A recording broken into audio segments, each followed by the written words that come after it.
Recorded live from the mats of Radical MMA in New York City. The Martial Culture Podcast. Your source for in-depth combat sports and martial arts insights with Coach Rene and Matt Peters. Ring the bell and let's get it on. Hi. Did you miss us? I missed you. Yeah, we missed everybody, and I missed you, Rene. Oh, thank you. It's nice to be missed. Yeah, we were just talking about it before, but I've been out. I was actually in the hospital. I got a little bit of an arm injury, and then on the subway ride home, I had a little bit of like rug burn on my elbow, and I made contact. And so you're in New York, but some people in New York don't know.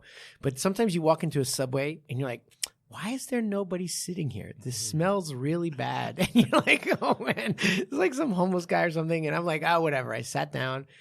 And then my arm touched something, and I picked up antibiotic resistant staph infection. And then I had to be in the hospital for 10 days on antibiotics called vancomycin. And they're doing IV 2 times a day. So I was basically on IV almost nonstop, like twice a day. And and then they were always like wake me up to take blood to make sure that like I wouldn't like lose my arm or something. So shout out to my doctor, Dr. Zakili, who is amazing. Guys, you want a great orthopedist in New York who I've been going to all the time.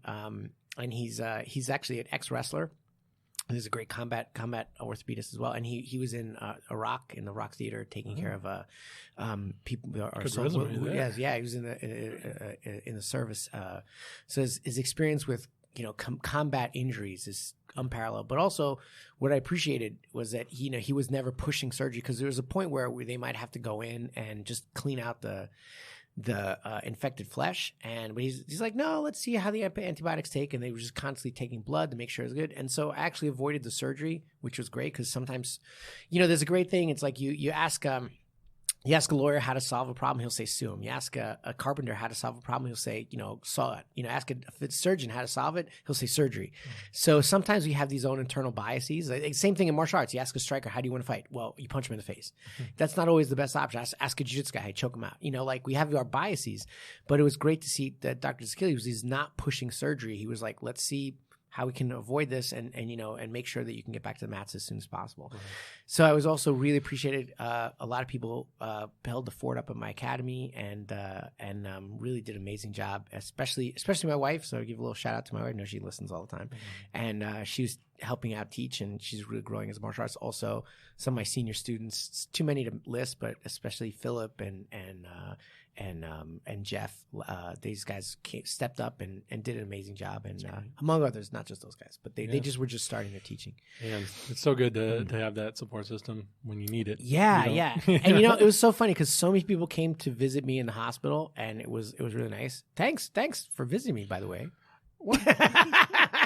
Well, you want to bring did not visit me, no. But a lot of people came, and it was nice to feel that care that from some people sometimes. From some people. Yeah, some people. Rude. I'm sorry. Actually, I don't even think you knew where I was in the hospital until I told you I was out, right? Yeah. I'm just joking, right? Mm-hmm.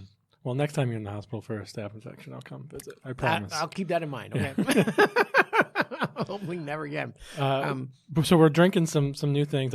We made a bet we made it off air because we have been away for a little bit. We made a bet on the UFC 243. Yes. I lost. I picked Whitaker. Yes. Probably a bad pick, but no, actually a lot of people, I won a lot of bets on this one. I won a lot of bets. Everybody's saying Whitaker. I was like, a few people in my academy, everybody's saying Whitaker. I'm like, I felt Adesanya was due a loss at this point. But I lost the bet, but unfortunately, for some reason, Rene decided he was going to decide to take the hit on this one and picked me up a bubble team. Yes, like we wanted to bet for more extreme things, but Matt's wonderful wife, who's there, vetoed that. I don't have health insurance. I can't go to the hospital. No more tasers. I love the tasers. We'll bring back the taser. She's not here. She's not listening. Okay. So no, but we bet bubble tea, and Matt has never had never bubble had tea. it. Yeah, no. And there's a place right on the corner. Yeah, and actually it's famous. Gongcha is like a very famous bubble tea place. My wife is a bubble tea connoisseur. Yeah. I like it. But when I lived in Asia, there was no bubble tea because it was, this was almost 25 years ago, almost, right? That I went. So it started out, as I understand, bubble tea started out in I believe it was Taiwan or Hong Kong. It seems like a mistake. Like, it seems like somebody like they put something together exactly that shouldn't be, or something went curdled or something. Yeah, right. It feels like a mistake. It feels exactly like, so there's tapioca bubbles in the tea. Yeah. I think somebody had something fell in, and it's just everybody's like, wow, this is really good. I'm not such a big fan of the bubbles. I like the other stuff. I get coconut jelly. But when I was in Japan, I developed a taste for coconut jelly because I was a big fan. It's called Nata de Coco. It's like young, clear coconut jelly. And it's actually kind of like I wouldn't say health food because they put a little too much sugar, but it has some like it's like coconut's kind of good for you, whatever. Anyway, but so when I was in Japan, that young coconut jelly became popular, and then it's interesting. Just Asian food in general is texturally more variety than most Western food that I had, and so you have all these really interesting textures that you're like, I don't know if I like this right now, because you kind of have to get used to it. And coconut jelly and tapioca, they kind of have these textures that are not as apparent in Western food. And they have all these on like there's another one where you can kind of put like pudding in your drink. So imagine having a drink with pudding in it, like little bits, like a little heavy pudding, but it's like I don't know if I like this. So, are they the ones that do the cheese tea too? Yes, they do that. I've never tried that because I'm not a big cheese guy. Right. I like cheese, but I feel like it wouldn't taste like cheese. No. It's like, I think it's like sweet cream cheese. Yeah. It's like sweet. It's not like savory. As far as I know. Look, I've never had it, so I don't know. It's just not like Parmesan cheese on top of the tea. I don't think so. That's what it would be like in Montana. You know what's really popular? Japanese ramen. Mm-hmm. So in Korea they adopted some Japanese ramen. They made it a little spicier, but they put American cheese on top of Japanese slices of American cheese. Yeah, like Kraft singles, like, or cheddar cheese, whatever. I'm like, what? But it's like a thing. It's a thing. But this is kind of interesting, and this is kind of like MMA because everything comes back to MMA. No, but it's wonderful to see internationalism. We're breaking down barriers, and so I just listened to a podcast where it's like two guys talking. He's like, well, I'm a Lithuanian, German, Polish Jew rabbi, because the guy was a rabbi, and the other one's like, I'm a Swiss Canadian, whatever. And we're all doing a Brazilian martial art, and they all live. One guy lives in Canada, the other guy lives in LA, and then he's like, we're doing a Brazilian martial art that the Brazilians learned by way of Japan, and so interaction and cross pollination is fascinating, and I think like putting bubbles, tapioca or coconut, which is not actually anything Japanese or anything like that, or into their dishes, just. It's interesting. Or putting cheese on top of ramen or whatever. But anyway. Well, I don't want to tell you how I make my ramen. So yeah. Wait, do you do the cup of noodles ramen, that kind of stuff? Yeah. Yeah, I used to like that when I was a kid, but I had like too much of it when I was like 10, and now I can't even look at it anymore. But I was like 10, We knew we used to have it. We used to have it when we'd go skiing, and my mom would bring it up like that we kids, we would eat it in the lodge when we were skiing, like to to warm us up to something cheap, and I think I had like 3 in a row, and then I was like, I dump out all the water. Really? And I just put like cheese on it. So it's just like spaghetti, macaroni and cheese. Really? Yeah. No kidding. So you do? Yeah. Wow, that's interesting. So maybe I use American cheese. I don't use American cheese because that's gross. American cheese is gross. I hate mac and cheese. Yeah, I hate mac and cheese. Okay. All mac and cheese. Like everything. And all of it. That doesn't make any sense. Did you like cheese? I don't like cheese. You don't really like cheese that much? I don't like cheese that much. And I don't like macaroni. Wow. I hate like macaroni salad. Like I can't stand it. I just like, and it's weird. It's just a regular pasta, but I don't.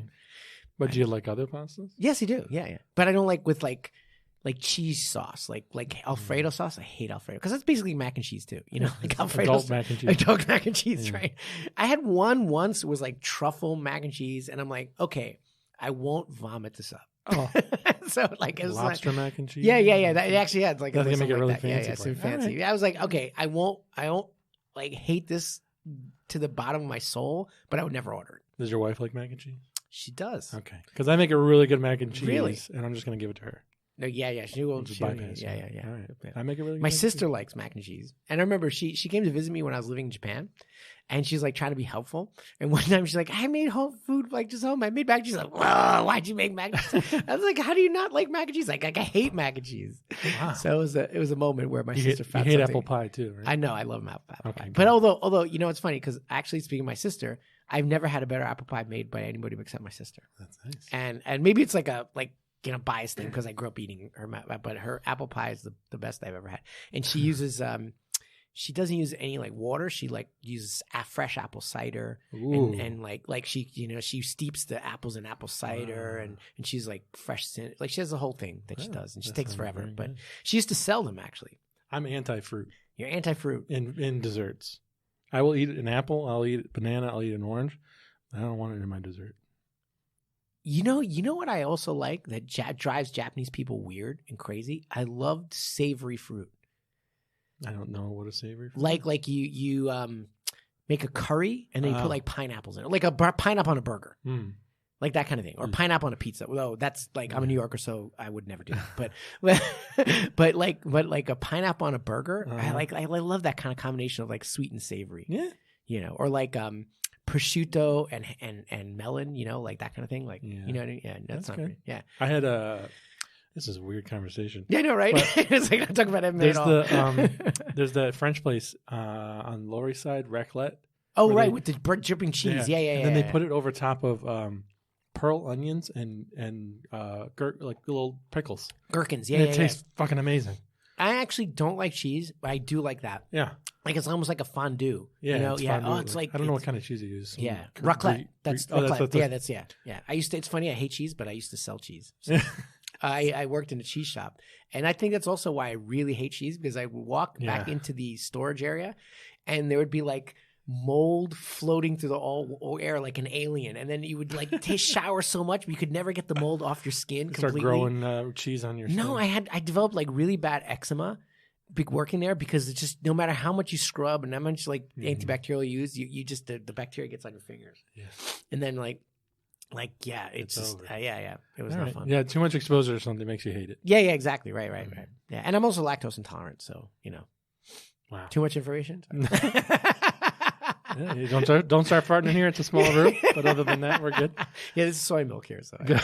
Thank God. So MMA, UFC 243. Yeah, so I won. Like I said, I won lots of bets. And Whitaker is good. I like Whitaker, but this is the way I saw it.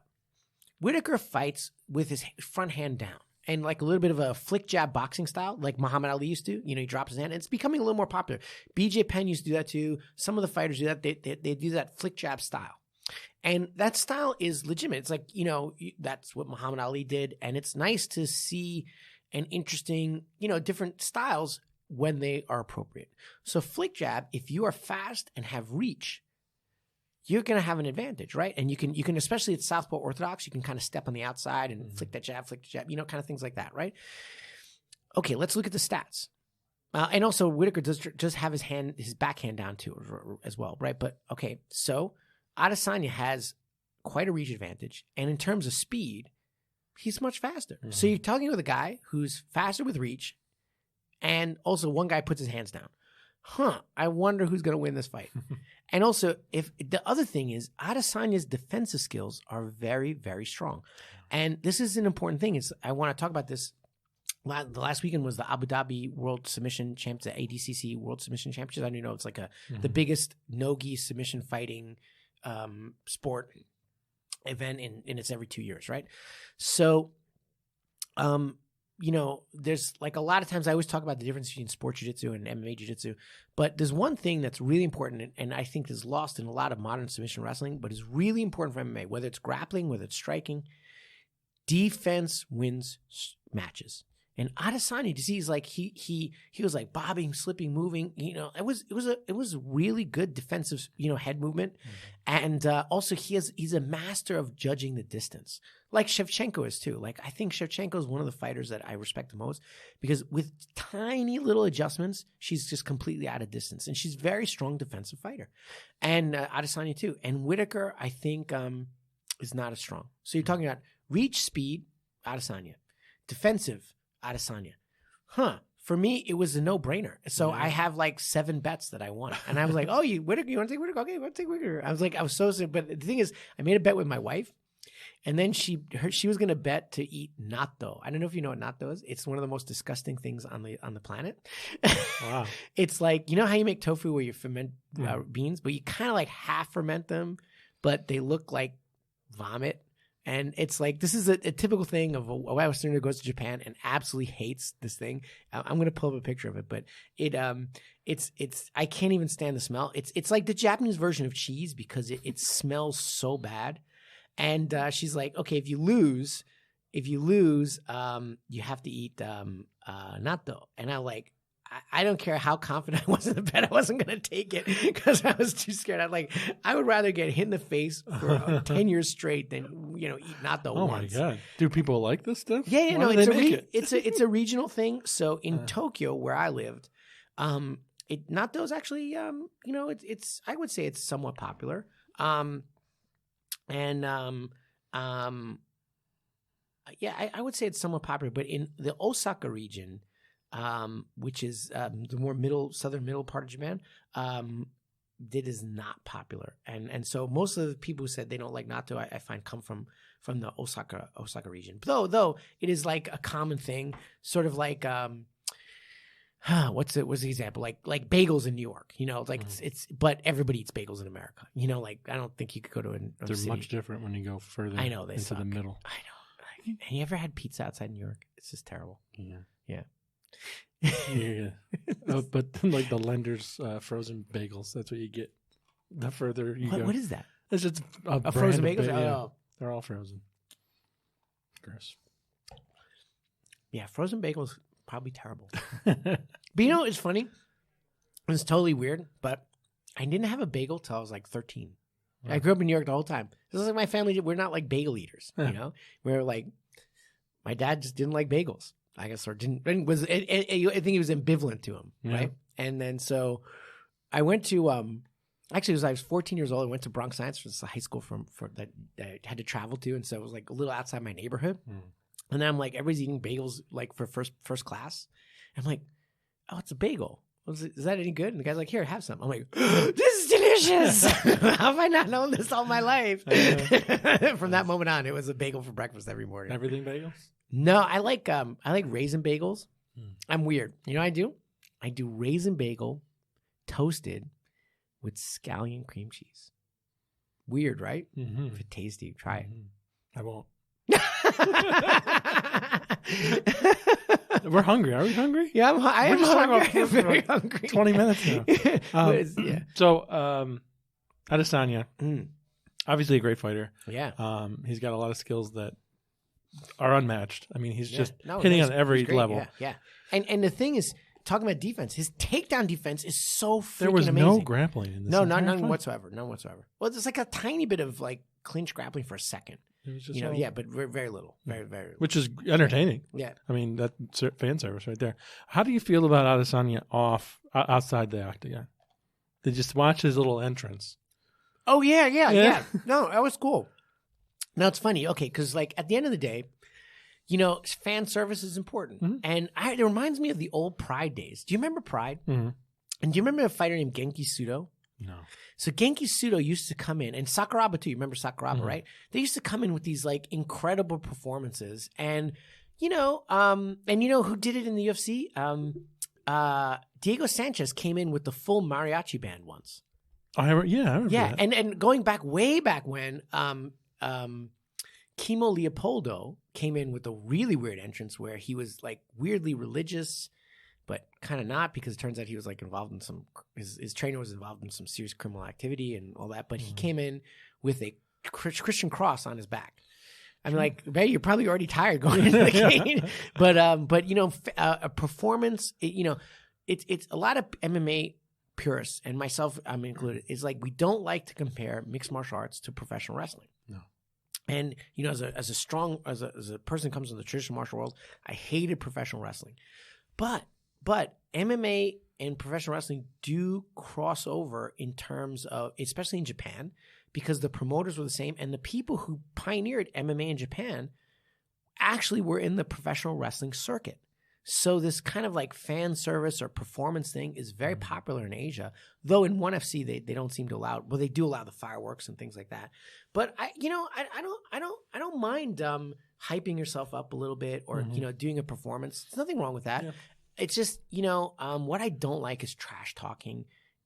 His performance after the fight. Yeah. Like, no, I mean, what did he do? Say anything unusual? He called out Paulo Costa. Yeah. Right. He got on the cage and flicked him off. Yeah. Oh, he flicked him off? Yeah. Oh, really? Oh, that sucks. I mean, that's the fighter. Yeah. He's a fighter. Right. Boys will be boys. Also, but he said something funny. He said, I wanted to fight that oversized balloon. Yeah, he had a really interesting name for it. That was funny. But it is true because I would be very surprised to find out that Paulo Costa was not on steroids. Yeah. The guy Adesanya said that he wanted to fight Costa before USADA got to him. Yeah.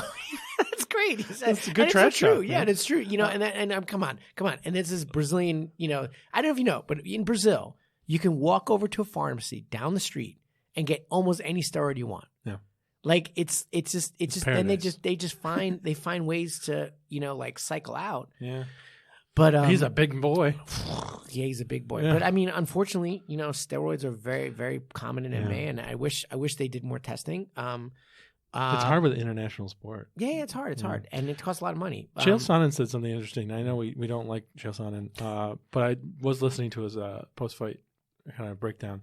He said something interesting about Adesanya. He said that in MMA, in the UFC particularly, you have 3 moments to make an impact on the audience. One is your walkout. One is when you're in the cage fighting, and the third one is in the post-fight interview. That's when everybody's looking at you. Yeah, that's and Adesanya hits all 3. That's interesting. Like he makes an impact in all 3 arenas, and that's what you need to do. And a lot of people calling him cocky, and at some level, as a fighter, you have to be a tiny bit cocky. You have to believe in yourself. But at the end of the day, if you say I'm the best and you're actually beating everybody, is it really cocky? Yeah. It's not. Like people got on the Gracies at one point. They're like, oh, they're so cocky. But a lot of times what the Gracies were saying, now that's being said, not all their behavior, but a lot of times they're saying, this martial art doesn't work well like this. And they're like, oh, you're so cocky. But they were right. They were correct. Is it cocky to say something that people don't want to hear? I think that the way you're coming at it might be like if that's true. If you come up with humility and be like, you know what, maybe this isn't the right martial art. Yeah. Instead of like, hey, you motherfuckers, this martial art sucks. Those are very different. Very different, right? And I don't think Adesanya is mean or like I feel like he's the right amount of cocky with hubris and the other thing is cocky fighters sell. I mean, the original MMA cocky fighter, Tito Ortiz. Yeah. And then, he was the biggest star in MMA. And you know what? His fights were so quote-unquote boring. I don't think so. But what do? Take a guy down, pin him on the ground, and just ground and pound him. Nothing happened except him hitting the guy in the face, in terms of, like, striking. And he was so popular because of his personality, and his wife. But that was before that. Before he married the adult film star. But then, he was kind of like a caricature of what a fighter would be. And people like to live vicariously through their sports heroes. I don't know if that's so healthy. I'm not really a fan of that per se, but it's a fact. And so everybody wants to have a little bit of cockiness too. And so I think they like to see that, just sort of like to get out of their like Walter Mitty existence. And so, you want to tell your boss, go fuck it, but you don't. But then you like to see your sports hero do it, like, some of the bad boys are some of the most popular. I'm not really that being said, then George St. Pierre was a super Boy Scout and he was very popular too. I don't know. But look at how Henry Cejudo is changing. Like he was such a Boy Scout and now he's all like trying to trash talk. But I think he's trying to drum up interest. And it's more interesting sometimes being a heel than it is being the what's the word in wrestling, the golden boy or something, like the pretty boy, the heel versus the pretty boy. I can't remember the opposite. Yeah, I'm sorry, I can't remember what the opposite of the I forgot. And again, it's people want stories. We're human beings. We create narratives. We want to create narratives. That's how we deal with life. We create these narratives, and you're like, oh, Adesanya, young, cocky, so he's gonna play up to that role. You know, I mean, they've been calling him cocky forever, even before he even opened his mouth. You know, they're like, and then, and I remember when people were saying that, oh, he you know, he'll be tested and he'll fight some good striker or grappler and he'll lose. And I'm like, no. I've always said Adesanya was going to be a champ. I mean, from way back when, remember when he came on? No, I was like, this kid is going to do it. He's got a long list of people that he's fought that are amazing. Really fighters. good. Yeah, really good. Really good. I remember, he really, and Whitaker too, though, you know, that's not to count down Whitaker. When I was saying he drops his hands, you know, he makes it work for himself. But then, you know, this is really interesting because sometimes what gets you to a place isn't what gets you to the next place. And I had a really good conversation with Jilson about this. And I'd like to deal with this, you know, some other time when you have a lot of time, but the stages of your growth as a fighter. So, you know, a certain skill set, a certain way of training will get you to a certain point. A certain way of fighting will get you to a certain point. But then maybe you go in the deep end and you have to adjust. Now you're a different level of fighter. You have to adjust and change. And sometimes you have to change for individual fighters. Now, for the championship, when you're fighting someone with the speed and reach and timing and movement of Adesanya, man, you should probably keep your hands up. Try to, you know, it's hard to change your complete style overnight. But you have to say what is going to work, and you could see that what's his name, Whitaker was trying to copy Gastelum because Gastelum did do a few things that rattled Adesanya, and but they didn't rattle him as much. But he did connect in the beginning. He came over with these overhands, and you could really tell that he studied Gastelum, and but Adesanya's defense was good, and then. The coup de grace, Adesanya kind of let Whitaker in a little, and this is what we call give to get. He kind of let him in a little to kind of graze him, but he really didn't take damage, and then bop, bop, and then he caught him. So it's interesting that sometimes you have to, the high-level guys, you have to set these traps. And Whitaker was not really realizing that he was being, I think, baited in, you know, or not baited, but, you know, he's being drawn in, you know? And, I felt that almost from the beginning of that fight to the end, there was no point where Adesanya was going to lose, even close, or even he was even in any trouble. And he was just sort of like, especially in the beginning, he was kind of reading him. I thought it was over at the end of the first round. Yeah. I was across the room watching. Oh my God, he dropped. And I'm like, holy, it's over. Yeah. Yeah, you know, I thought I saw it too. Yeah, because for the ref ran over to it. Yeah. I thought that he was dropped, and you could tell he was just done. Like the bell just rang like as soon as it connected. It was like amazing, like good timing for Whitaker. And you know, the interesting thing about Adesanya is like he has no fear of the ground because you see, well, he's obviously a striker, but this guy's takedown defense is freaking amazing, but also his grappling chops, like he has no problem going in on top of you. And Whitaker himself is a jiu-jitsu black belt, I believe, and really, really good. But he's like, no, I'm going to come in, I'm going to ground and pound you, I'm going to do, you know, like he's definitely well-rounded. People don't give Adesanya enough credit, but he almost tapped out Gastelum with the triangle choke and the Marcelline. Yeah. So, you know, guy's got skills in every, you know, department. Reminds you of Anderson Silva, where yes, he's a little more striking base, but he's got the full package. The big next money fight, Jones versus Adesanya. And where do they go? Do they go up or down? Yeah, no, that's, you know, I would really like to see that fight, but I don't think it's going to happen for a while. No, I don't think. Adesanya said a while ago, I didn't read this, but one of my students showed it to me, but he said, like, I will fight Jones eventually, but I'm not going to fight him now for 2 years because I'm not ready, which was like such a really, like, the guy knows himself. He's like, I'm not ready for that level of experience, but I will be. And when I am, I'm going to beat him. I'm like, whoa, you know, that's cool. But money.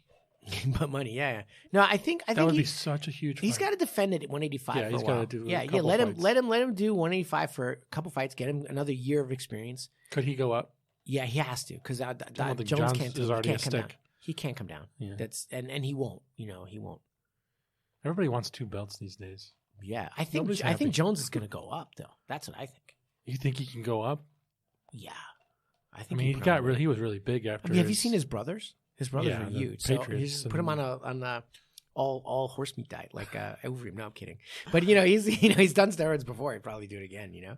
But at his biggest, when he was off for a while, he was like really, really hitting the gym hard. I don't think he was 275. No. But, for the heavyweight, all you have to do is to beat 205, beat over 205. And then, so a lot of the heavyweights are in the 220, 225, 230 range. Yeah, those pussies. Yeah, and I think that's what he walks around and he can put it on there. Not every heavyweight is like, Brock Lesnar versus John Jones. That would be a really interesting fight. Yeah. Because John Jones that would be an interesting fight. I would love to see that. I think Lesnar's now. I think he did something over the weekend with the WWE where he won something. Fake stuff. Yeah. I think people are not to dish on that, but people. I saw this like, who's gonna win tomorrow's fight in WWE? I'm like, just like ask whoever made the match. The script, yeah. Yeah, who wrote the script? I don't understand. It's difficult, but I don't want to rag on them. Yeah. Iaquinta versus Hooker. I won that was a too. good fight. I won that we too. didn't bet against that. No, not with you, but other people. Yeah, everybody was saying, "Oh, Raging Al's going to do this." I'm like, nope. That was a messy fight. Yeah, but it went on, all the way. It went all the way. Yeah, but it was Hooker all the way. Yeah, all the way. Right, and Al, I think Al Iaquinta is a guy I really respect. But he's a workman. He got a lot of credit for going 5 rounds with Khabib. But I think we all realize that because of the nature of that weird card, a lot of people dropped out, were supposed to fight. Khabib was like, I won't grapple too much in this fight. I'll just strike. And he kind of turned it into practice. Mm-hmm. And I think we weren't seeing Khabib trying to murder a guy. We were seeing him like kind of fan service, mm-hmm. where he's like, "Oh, I'll practice. I'll do this. I'll make it a little longer than it." Because I don't think he registered Iaquinta as much of a threat. Mm-hmm. And also, Khabib, as I heard in the camp, it was really funny that he really likes to strike now. He likes to practice his striking. He's like any martial artist. You want to expand your repertoire. So, in the last fight with Khabib, with Poirier, did we talk about that? We did. Mm-hmm. Yeah. Mm-hmm. So, his dad, Khabib's dad, had to say, "Don't stand in front of the guy and strike. You grapple with him." And he's like, "But I want to." And then they were like, "No, you're a much better grappler. Grapple with him. Don't stand and strike." And but he went out with Iaquinta and he put on a striking match, basically. So, but most people think that Al went 5 rounds with the Khabib that fought Poirier or the Khabib that fought Conor McGregor. That's not true. That's mm-hmm. not true. And so Al is very good, and I respect him a lot. But I think he got a little bit overrated, overhyped because of that fight. Yeah. No, he's good. He's good. He's a good fighter. He's a good fighter. He's a mini boss. He's not the end game. Exactly. He's the mini boss. Right. He's the level 4, and not the final level. He's a great fighter, and he's somebody that can test people, and maybe some. I mean, he's a little up there in the age range, so maybe. That's possible. I don't know what he's doing, but he's selling houses like a gangbusters. Yeah. Doing a good job doing in Long Island. Real estate. Yeah. It's also like Dan Hooker is one guy people overlooked, and I was very impressed with him.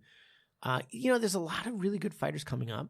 That there's so many fighters now that sometimes you're like, who's that guy again? And then you kind of tend to gravitate towards the names but these guys coming up are really, really good, mm-hmm. really good. It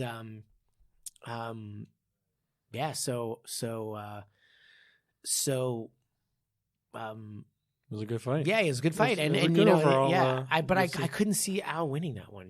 I didn't. I wouldn't have picked him if you asked. Oh, really? Me. Really? Okay, yeah. I mean, I would have probably wanted to just because I know him. I know him more than Hooker. Yeah. But I don't know any hookers that well.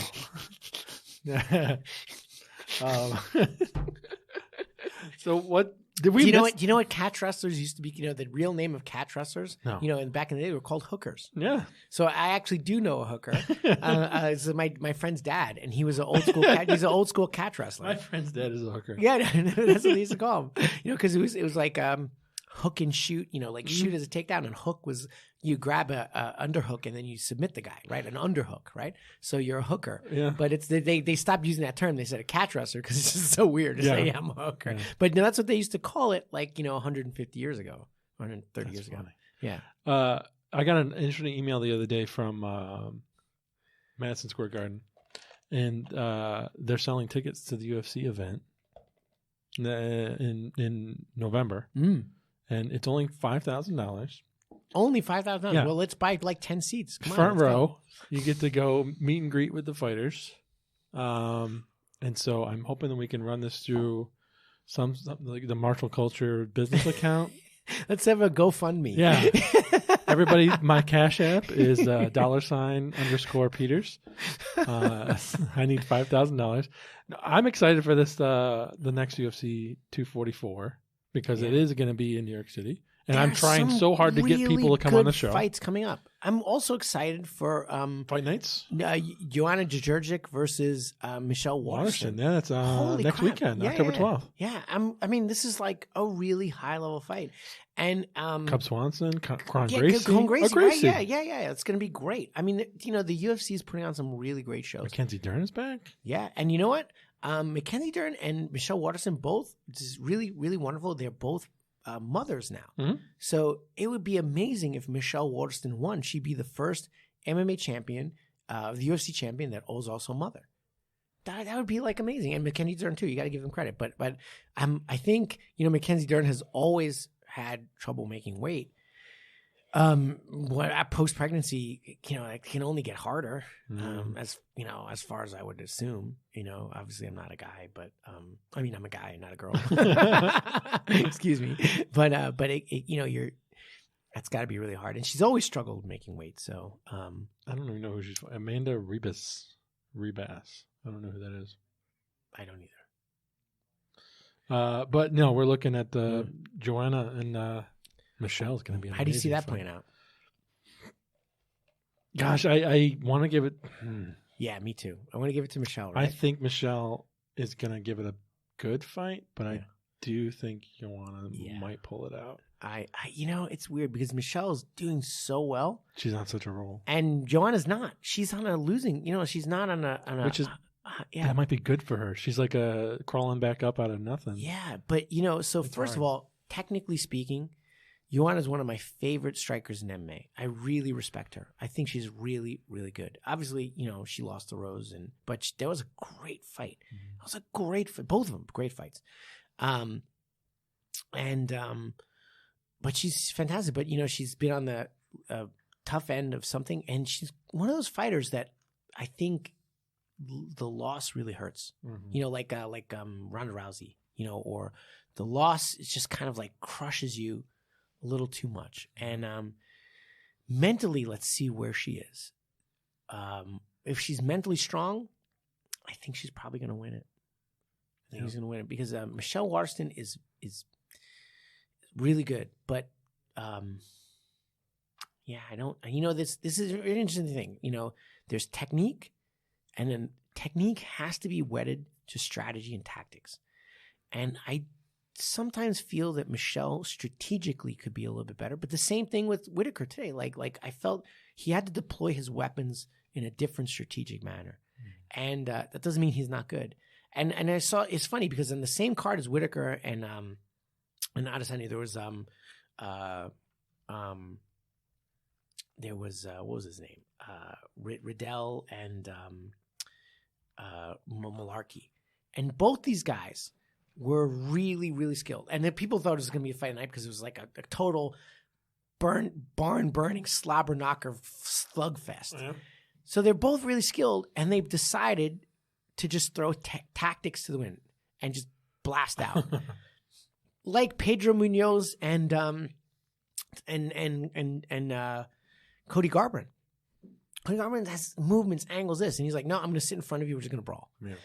And so technique is never enough. It's strategy. And like I was saying before, it comes down to having a strong defensive structure and wedding that to a good tactical orientation. So it doesn't matter what martial art you have to start with defense. You want to score, and it's kind of true with other sports too. I don't really follow sports, but everybody says like defense wins games, like football or something. It's the same thing in fighting. Don't get hit. And, it goes back to old school Elio. If they can't submit you and they can't hit you, eventually you'll win the fight. And I see like some people, they have to be much more oriented towards defense. And this is the problem with like the Abu Dhabis was saying before. It's like everything's like attack now. And the defensive skills are not what they were. And that's not saying that I'm like the guru of all perfect defense, but but I try to have my students really focus on defense. So anybody out there, if you're doing striking, you're doing grappling, doing this, your tactics, your strategy must also be part of your training regimen. And part of the tactics and strategy, first and foremost, is how not to get hit. You know, the very first thing I teach my students is this is the distance where you're out of his range, you know, his fists. So that's where you want to be. Okay, then you can come in, hit him, then get back out. Or you can come in and clinch him. But this is where you're going to be to not get hit. And, you know, I think Michelle Waterson needs to work on her defense, you know, a little bit. But I kind of hope, but she's really, really doing so well. Maybe she'll demonstrate some newer skills. So I'm kind of rooting for her. I feel like she would have done her homework, especially on an opponent like Ioana. I hope so. And but I like Ioana too. I like them both. But Michelle, it would be so wonderful to see her like, you know, kind of climb up. And it's not for a title, but it is for the contender status. Yeah, yeah, it'd be great. So anyway, that's kind of how I see that. Are you picking Michelle then? No, I'm going to pick Ioana. Yeah, all right. You going to pick Michelle? I'll pick Michelle. Sure. All right. I'll go underdog. Bubble tea again? Or but of course, whenever I pick tasers? somebody, they lose. Then we decided we'd do bubble tea and then tase while drinking the bubble tea. Yeah. And see if you can drink an entire thing before. I don't know. I got a new taser too. We've been trading with it.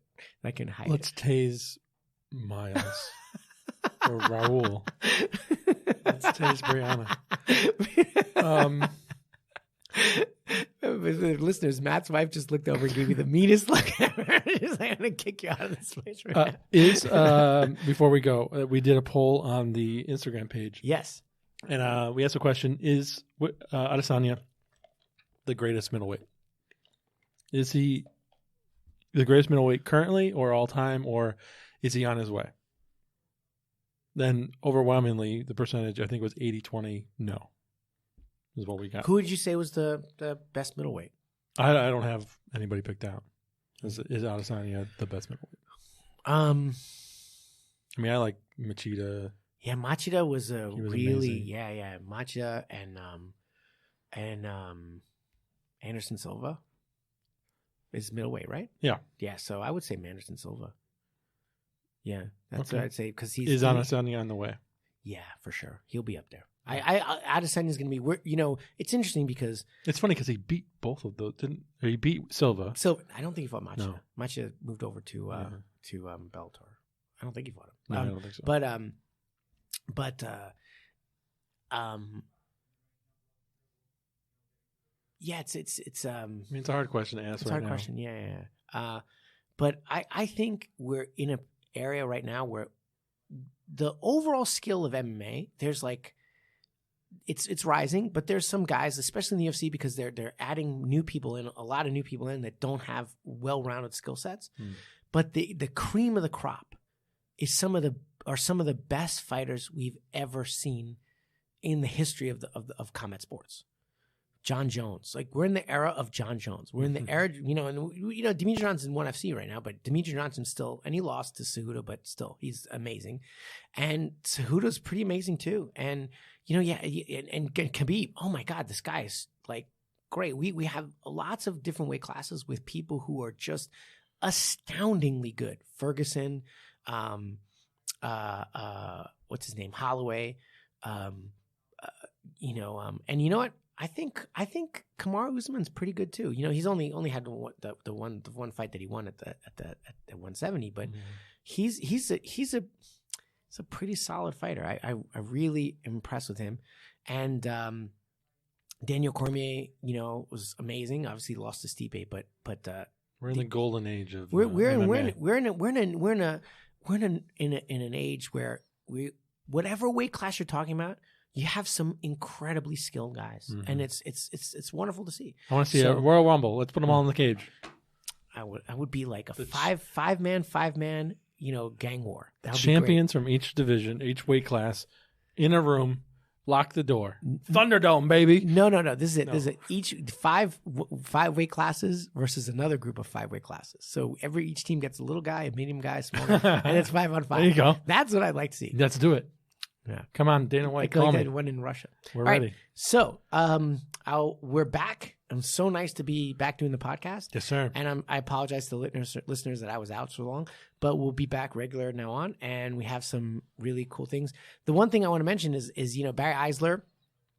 He has the Live Alone book came out, which had a nice, cool mention of radical MMA in it. I train the evil person, but also Livy. Yes. I the guy came to train with me, and I'm obviously Barry thinks I'm a horrible person for training the evil people. No, but it was wonderful to get a mention in that book that he said, and the book is out. Live Alone by Barry Eisler. It's a really, really fun read, and I recommend it. And so that's about it for today. That's good. Yeah. All right. Fantastic. Thanks for listening. And my cash app again is $_Peters. Let's get that $5,000. See you next week. That's a joke, by the way. Don't send me money.